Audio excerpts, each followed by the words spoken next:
Hello students, आप लोग को एजुकेशन हम चैनल में हार्दिक स्वागत है। चलिए साइंस का कक्षा 10 लेकर आया हूँ, जो चैप्टर का नाम 14 है और टॉपिक है ऊर्जा के सोर्स।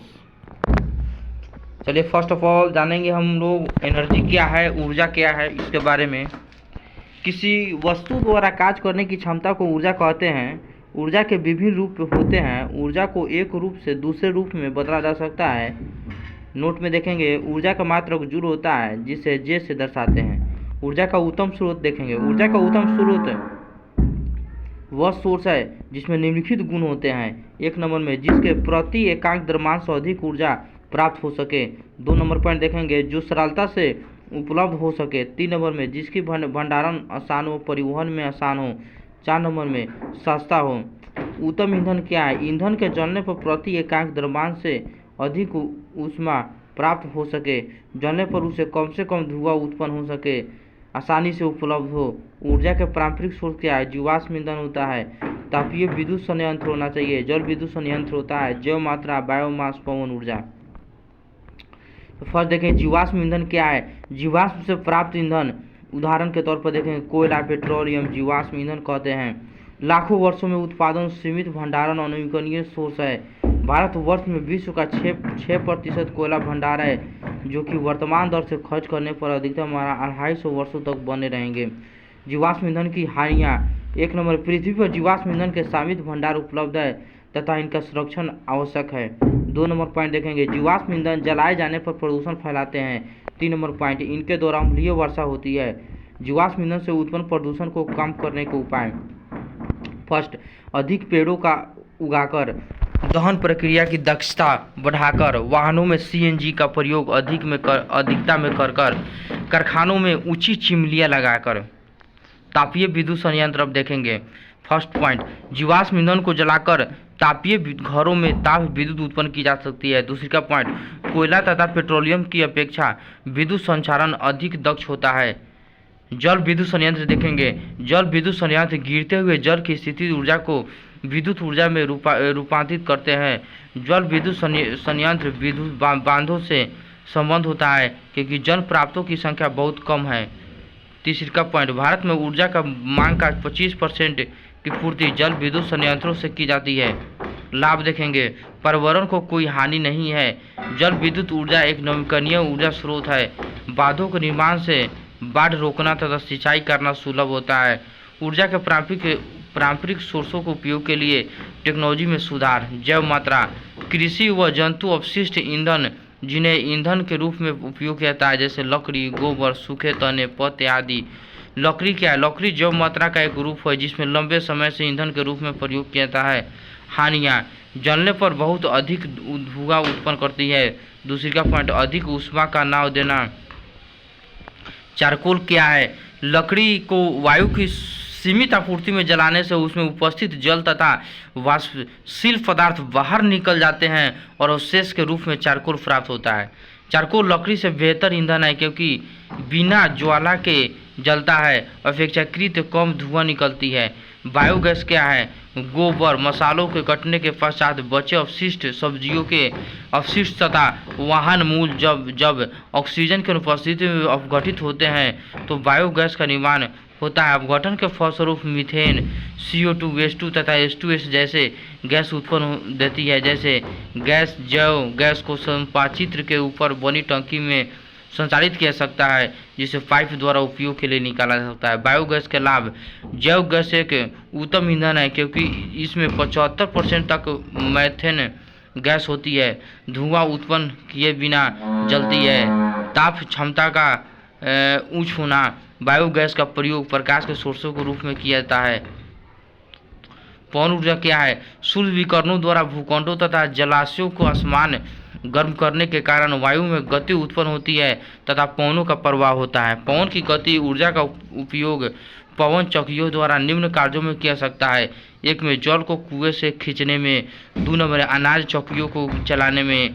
टरबाइन को घुमाने में, जिससे जनित्र द्वारा विद्युत उत्पन्न की जा सके, परंतु एकल पवन चक्की से बहुत कम उत्पादन होती है, इसलिए बहुत सारे पवन चक्कियों को एक साथ स्थापित किया जा सकता है और यह स्थान पवन ऊर्जा फार्म कहलाता है।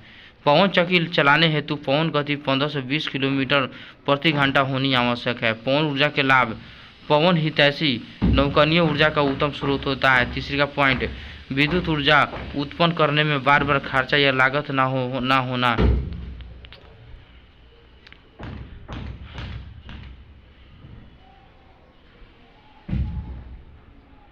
पवन ऊर्जा की क्या क्या सीमाएं हैं ये देखेंगे। फर्स्ट पॉइंट, पवन ऊर्जा फार्म की अत्यधिक भूमि क्षेत्र की आवश्यकता होती है। लगातार 15 से 20 किलोमीटर प्रति घंटा पवन गति की आपूर्ति होती है। तीसरी का पॉइंट, अत्यधिक प्रारंभिक लागत होना। नोट में, डेनमार्क को पवनों का देश कहते हैं। भारत का पवन ऊर्जा विद्युत ऊर्जा उत्पन्न करने में 5वां स्थान है। तमिलनाडु में कन्याकुमारी के निकट भारत का विशालतम पवन ऊर्जा फार्म स्थापित किया जा सकता है, जो 380 मेगावाट विद्युत उत्पन्न करती है। वैकल्पिक तथा गैर पारंपरिक ऊर्जा स्रोत क्या होता है? प्रौद्योगिकी में उन्नति के ही ऊर्जा की मांगों से दिन प्रतिदिन वृद्धि है, अतः ऊर्जा के वैकल्पिक सोर्स की आवश्यकता होती है। सौर ऊर्जा क्या है? सूर्य ऊर्जा का एक प्रमुख सोर्स होता है। सूर्य से प्राप्त होने वाले ऊर्जा को सौर ऊर्जा कहते हैं। पृथ्वी के सतह पर प्रति वर्ग मीटर क्षेत्रफल पर 1 सेकंड में आने वाली सौर ऊर्जा को सौर स्थिरांक कहते हैं। इसका मान 1.4 किलोवाट प्रति मीटर स्क्वायर है। सौर ऊर्जा युक्तियाँ तीन तरह का होता है। एक नंबर सौर कुकर, सौर जल तापक, सौर सेल। सौर सेल क्या है? एक नंबर सौर सेल और ऊर्जा को विद्युत ऊर्जा में रूपांतरित करते हैं। 2 नंबर एक फारूफी सौर सेल 0.5 से 1.5 वोल्ट देते हैं, जो लगभग 0.7 से वाट विद्युत शक्ति उत्पन्न कर सकती है। सौर सेल का उपयोग: एक नंबर मानव निर्मित उपग्रहों में सौर सेल का उपयोग किया सकता है। 2 नंबर रेडियो तथा बेतार संचार यंत्रों, सुदूर क्षेत्रों के टीवी रेले केंद्रों में सौर पैनल का उपयोग होता है। 3 नंबर पॉइंट, ट्रैफिक सिग्नलों, परिकलन तंत्र तथा विद्युत से खेलने में सौर सेल का उपयोग किया सकता है। समुद्र से ऊर्जा, ज्वारीय ऊर्जा, घूर्णन गति करती पृथ्वी पर मुख्य रूप से चंद्रमा के गुरुत्वीय खिंचाव के कारण सागरों में जल का स्तर चढ़ता है व गिरता रहता है तथा इस घटना को ज्वार भाटा कहते हैं। ज्वार भाटा में जल के स्तर के चढ़ने तथा गिरने से हमें ज्वारीय ऊर्जा प्राप्त होती है। तरंग ऊर्जा क्या है? समुद्र तट के पास विशाल तरंगों की गतिज ऊर्जा को भी विद्युत उत्पन्न करने के लिए प्रयुक्त किया सकता है। तरंग ऊर्जा की प्रबलता को विविध युक्तियों के द्वारा ट्रैप करके टरबाइन को घुमाकर विद्युत उत्पन्न की जाती है। महासागरीय तापीय ऊर्जा क्या है? समुद्र तथा महासागरों के पृष्ठ का जल सूर्य द्वारा तप्त हो जाता है, जबकि गहराई पर जल ठंडा रहता है। इसका उपयोग सागरीय तापीय ऊर्जा रूपांतरण विद्युत संयंत्रों में ऊर्जा प्राप्त करने हेतु किया जा सकता है। जब 2 किलोमीटर तक की गहराई पर जल के तापमान में 20 डिग्री सेंटीग्रेड का अंतर हो तब ये संयंत्र प्रचलित होते हैं। भूतापीय ऊर्जा क्या?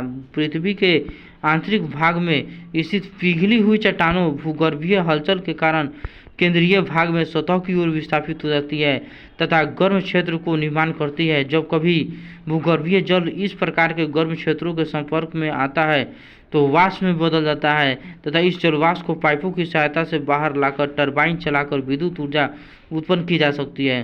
पृथ्वी के गर्भ में स्थित उच्च ताप क्षेत्रों से संबंध ऊर्जा को भूतापीय ऊर्जा कहते हैं। नाभिकीय ऊर्जा क्या है?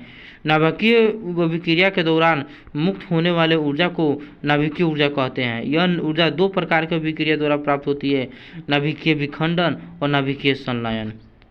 नाभिकीय विखंडन क्या है? नाभिकीय विखंडन एक ऐसी प्रक्रिया है जिसमें किसी भारी परमाणु जैसे यूरेनियम, प्लूटोनियम अथवा यूरेनियम के नाभिक को कम ऊर्जा वाले न्यूट्रॉन से बमबारी करके हल्के नाभिकों में तोड़ा जाता है, उसे ऊर्जा मुक्त होती है। नाभिकीय संलयन क्या होता है?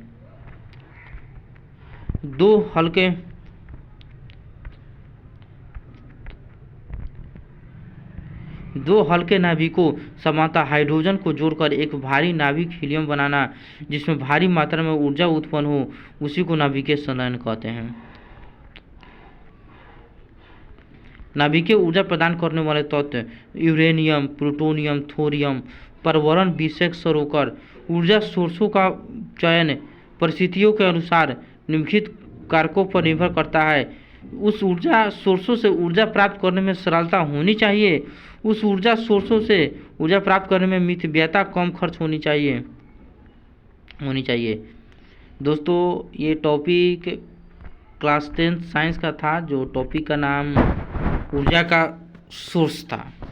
अगर इस वीडियो को जितने भी स्टूडेंट्स अगर इस वीडियो को देख रहे हैं, कृपया करके लाइक करें, शेयर करें, सब्सक्राइब करें, और अच्छा लगे तो बेल आइकन के घटाना दबाना ना भूलें। नेक्स्ट चैप्टर नेक्स्ट वीडियो में डालूंगा। थैंक्स।